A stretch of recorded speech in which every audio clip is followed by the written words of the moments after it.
Good Monday, third graders. I hope you guys all had a fantastic weekend. I promised you that I'd be introducing you to some of my squishmallows. I call them squishmallows anyway.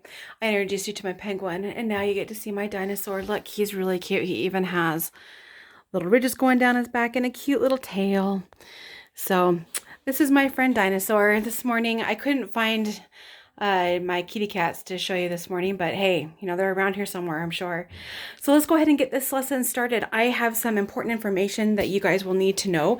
So first of all, we are not going to be reading Carousel Dreams. I do not have access to that to show you online. So we're going to be doing this page, this fact and opinion page, a little bit different than what the directions tell us. So I need you guys to really pay close attention to the directions that I'm going to be giving you.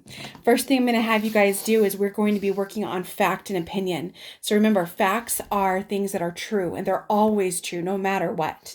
Opinions always tell us emotions. They use words like fun, good, bad, happy, greatest, best, I think, I should. Remember, our opinions always give us emotions. So we're going to actually be doing some facts and opinions for the next 3 days. So what I'm going to have you guys do is take your pencil and kind of divide this into thirds. And that way you'll have enough room for 3 days to write some facts and opinions. So today I'm going to have you write me a fact about horses and an opinion about horses, because this story would have been about the Carousel Dreams, and a carousel was a ride that you usually rode some wooden horses on. And in fact, at Lagoon, if we get to go to Lagoon anytime soon, has a famous wooden carousel, one of the oldest in the nation. And so I would encourage you guys to look at their horses. I actually have some family members who painted those horses. And so anyway, that's what we're going to be talking about. So write me one fact and one opinion about horses today. Okay. Then you're going to take your paper and you're going to flip it over. And on the back side here, we have our vocabulary words. And our vocabulary words include declared, artists, existed, pride, and powered. Now, declared is a great word. Just before we left school, we talked about some tired old words that we were tired of writing all the time. Declared is a great word to use instead of said. Declared means I am telling you something. I am just telling it to you, and I'm declaring it. Okay. Then we've got artists. And if you guys will look really closely, we've got artists with an apostrophe S.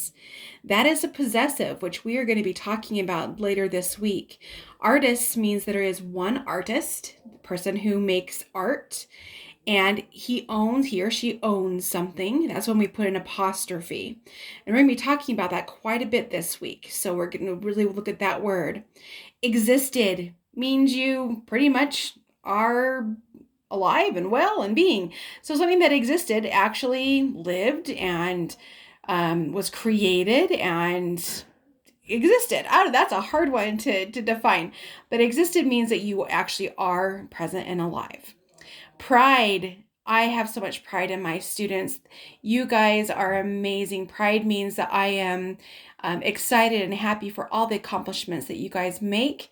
So when you have pride in yourself, you are excited about what you do and about the amazing people that you are, because you all are amazing. And then powered. Powered has our ed ending, if you see it there. Our ed ending, which means that it happened in the past. But something that is powered is usually done so through electricity or an engine, something like that, that makes it work. It's usually a machine, some kind of machinery that works through electricity or other means of an engine. Okay, so I'm going to have you guys fill in the blanks here. Then when you get down here, please make sure you are writing a sentence with these words in them. Now remember, you're third graders. In fact, we're almost in fourth grade. Your sentences should have probably more than 7 words. They need to be capitalized and have a period. Always capitalized and have a period. I say that about 15 times in class. I'm going to tell you one more time, capitals and periods and at least 7 words in your sentence. Okay, guys? We need to make those sentences third grade, fourth grade sentences. When you get those all written and done, you can take your packet and flip it like a pancake. And on this side, this is where we're going to be talking about possessives. So possessives are nouns, and you'll remember a noun is a person, a place, or a thing that shows that that noun owns something. So we have an example here. Marie's skates are very sharp. Marie is the person we're talking about. She owns or has possession of the skates. And so we put an apostrophe S. So if you guys will remember, when we want to say more than one, we have like cat. That's one cat. If we want to say more than one, we say cats.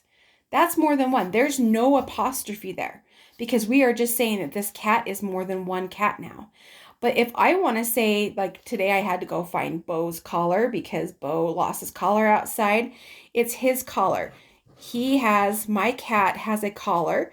So we're going to put an apostrophe, and that apostrophe means that the cat owns something, the cat's collar.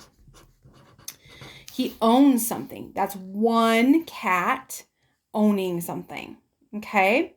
So it says down here, circle the possessive nouns in each group of words. On the line to the right, write correct if the example is correct.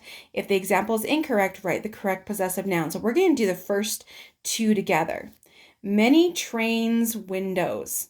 Okay, one thing that we didn't talk about over here is when this is one cat owning one collar. What happens though is I've got three cats. I've got Daisy, I've got Bo, and I've got Max, and they all have a collar. And they all have to take care of their collar all the time. So if I have more than one cat, I have to write cats, right? But they own a collar. All of them have a collar.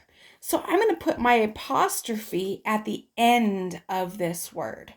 Okay, so now this means that I have more than one cat and they have a collar. This is one cat and this is two or more cats that own a collar. So this is where it gets tricky. And I'm telling you, parents, if you're watching this, this was one of the hardest lessons that I teach every year. So you're going to really have to work with your kids on this one. Okay, so we're going to do the first couple of them. We're going to look at number one.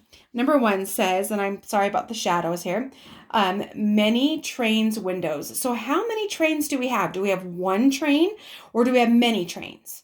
Well, it says many, so we have many trains. So we have to leave that as an S, right? And we know we have windows, and so the train owns the windows, but we're missing something. We're missing that ownership part. So we need to have our apostrophe after the S. So we need to write it as trains with an S apostrophe because there's more than one train that owns the window. Okay, take a look at this one. One child's bike. Oh, they have an apostrophe after the S. Oh, that would mean more than one child. And we say children for that. So that wouldn't even make any sense. Childs. So we need to fix this because we have one child. So let's write one child. And then he owns a bike. So we need to put the ownership like this. Okay. All right, let's do a couple more because I know this is tough. A skateboard's wheels. How many skateboards do you have here? One skateboard. It has an apostrophe S. This one is correct. We have it spelled the right way. We have one skateboard and it owns its wheels. So we have an apostrophe S. How about number 4? 5 boats' steering wheels. Do we have more than one boat? Yes, we have 5 boats. So we've got boats, which is more than one, and then we have an apostrophe after it. Ooh, look at that. Nice. That one is correct too. Okay, I am going to let you guys try out the 5, 6, 7, and 8. And actually tomorrow we'll go over and see if you guys got them right. I'll just double check them tomorrow with you and show you what I got, and you can see if you got them correct. But parents definitely are going to need to probably help you a little bit with this one. And then down here it says rewrite each phrase using a possessive noun. The ship of the captain. Let's look at this one together. Okay. So there's one ship and there's one captain. So we would have the captains, and we have one captain, which means he has an apostrophe S and he has one ship. Okay. Wings of 2 airplanes. Ooh. So an airplane's wings, how many airplanes do we have? We have 2 airplanes. So we need to keep this 2 airplanes. We need to keep it plural, but it owns its wings. So it's got these, we've got 2 airplanes, which means we have to put an apostrophe at the end and give it wings because we have more than 1 airplane. I'm going to let you guys do 11 and 12 on your own, and then we will see if you get them right tomorrow, okay? We'll check them out. But that is a tough lesson to do. Once you have those 2 things done, you're going to take your packet, flip it like a pancake, and again, we've got some big stuff. This is tough. We're going to have our words that end in Y. So I'm going to kind of try to stand up here. I don't know if that's helping me or not with this shadow. Not really. I'm going to sit down and do it this way.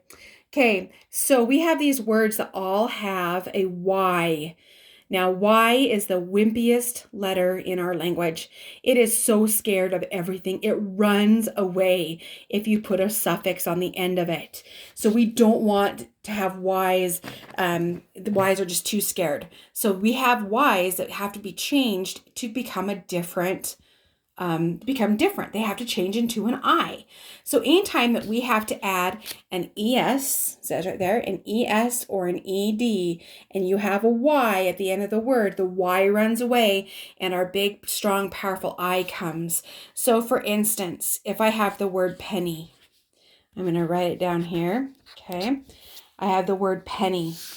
Penny ends in a Y. And I want to say pennies. I want to say it's more than 1. Well, I cannot do that. If I add an ES, this Y gets too scared. It just runs away. So we're going to just cross off that Y, and we have to actually change it. We have to say this is pennies. We take away our wimpy Y, and we add a big, strong IES. Okay? So remember with these words, you're going to be filling in the blank, and then you're going to either add an ED or an ES. And I'm going to let you guys see if you guys can do this. But remember, you always drop that Y. That Y is the biggest wimp of a letter, and you have to replace it with an I. You have to replace it with an I. Okay? So parents, this is 2 really difficult lessons. Just make sure that you are helping them with this one.